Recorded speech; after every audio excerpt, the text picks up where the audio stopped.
नमस्कार। अध्यात्म मार्ग के साधकों को एक समस्या सामान्यतः बाधित करती है।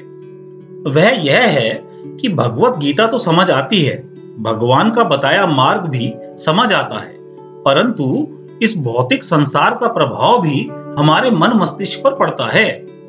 यह प्रभाव भी सकारात्मक रूप से कम और नकारात्मक रूप से अधिक पड़ता है। ऐसी अवस्था में हम अपनी मनोदशा कैसी रखें कि संसार का प्रभाव पड़ना कम हो जाए और कम होते होते समाप्त ही हो जाए। यदि आप भी इस दुविधा के कारण अध्यात्म मार्ग पर आगे नहीं बढ़ पा रहे हैं तो यह वीडियो अंत तक अवश्य देखें। यह वीडियो आपके लिए उपयोगी सिद्ध हो सकती है। हम अपनी दिनचर्या पर दृष्टि डालें तो देखेंगे कि यदि हम पूरा दिन अपनी पसंद के कार्य ही करें, अपनी पसंद के लोगों से ही मिलें, तो भी इस संसार को हम कितना झेल सकते हैं, इसकी भी एक सीमा है। यदि हमें फिल्में देखना पसंद है तो कितनी फिल्में हम लगातार देख सकते हैं। यदि हमें भोजन में कोई व्यंजन पसंद है तो उस व्यंजन को कितना खा सकते हैं। कोई खेल प्रिय है तो उसे कितने समय तक खेल सकते हैं। एक सीमा के पश्चात हमें विराम लेना ही पड़ता है।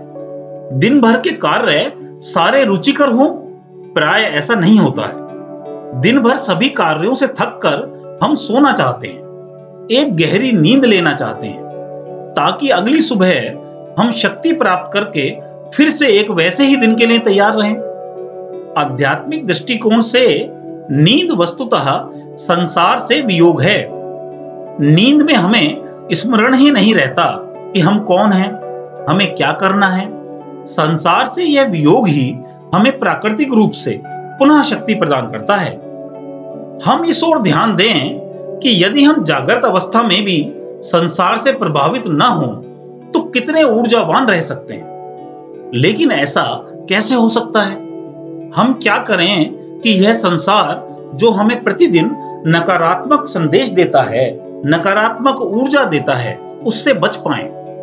इसका आध्यात्मिक उपाय है ध्यान में जाना, साधना में जाना। जब हम ध्यान करते हैं तो हम संसार से विरक्ति की ही अवस्था में होते हैं। हम अपना स्वरूप समझ पाते हैं, जिससे संसार का प्रभाव कम होने लगता है। संसार का प्रभाव समाप्त करने के लिए हमें कुछ समय एकांत में केवल अपने साथ ही बिताना चाहिए। भगवत गीता में भगवान कहते हैं, योगी युञ्जीत सततम आत्मानं रहसि स्थितः एकाकीयत चित्तात्मा निराशीर परिग्रह। शरीर और मन को संयमित किया हुआ योगी एकांत स्थान पर अकेला रहता हुआ आशा और परिग्रह से मुक्त होकर निरंतर मन को आत्मा में स्थिर करे। यहाँ दूध और पानी का उदाहरण लिया जा सकता है। दूध में यदि पानी मिलाया जाए तो क्या होगा? दूध पानी में घुल मिल जाएगा और दूध पतला हो जाएगा। उसकी प्रवृत्ति अब पहले जैसी प्रभावशाली नहीं रहेगी। अब अगर इसमें और पानी मिलाया जाए तो क्या होगा?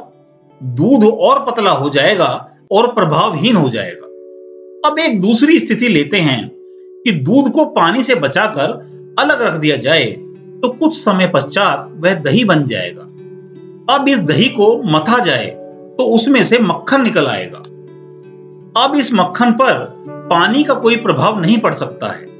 मक्खन में चाहे जितना पानी मिलाएं, मक्खन पानी में ऊपर ही तैरेगा।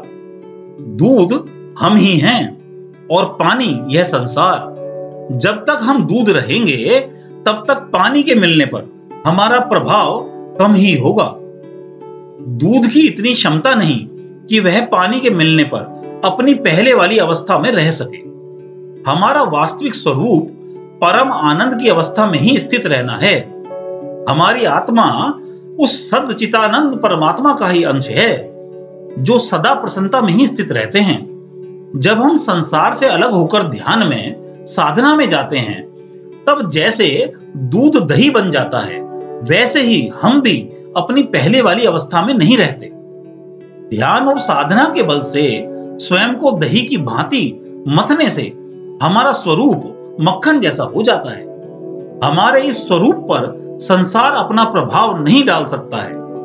अनुकूल या प्रतिकूल जैसी भी परिस्थिति आए, हम दर्शक की भांति उन्हें देखते हुए भी अपने कर्तव्यों का पालन भली भांति कर सकते हैं। जिस प्रकार मात्र कुछ समय का शारीरिक व्यायाम हमें दिन भर स्फूर्ति देने में सक्षम है, उसी प्रकार मात्र कुछ समय का ध्यान हमें सभी प्रकार की नकारात्मकता से बचाने में सक्षम होता है।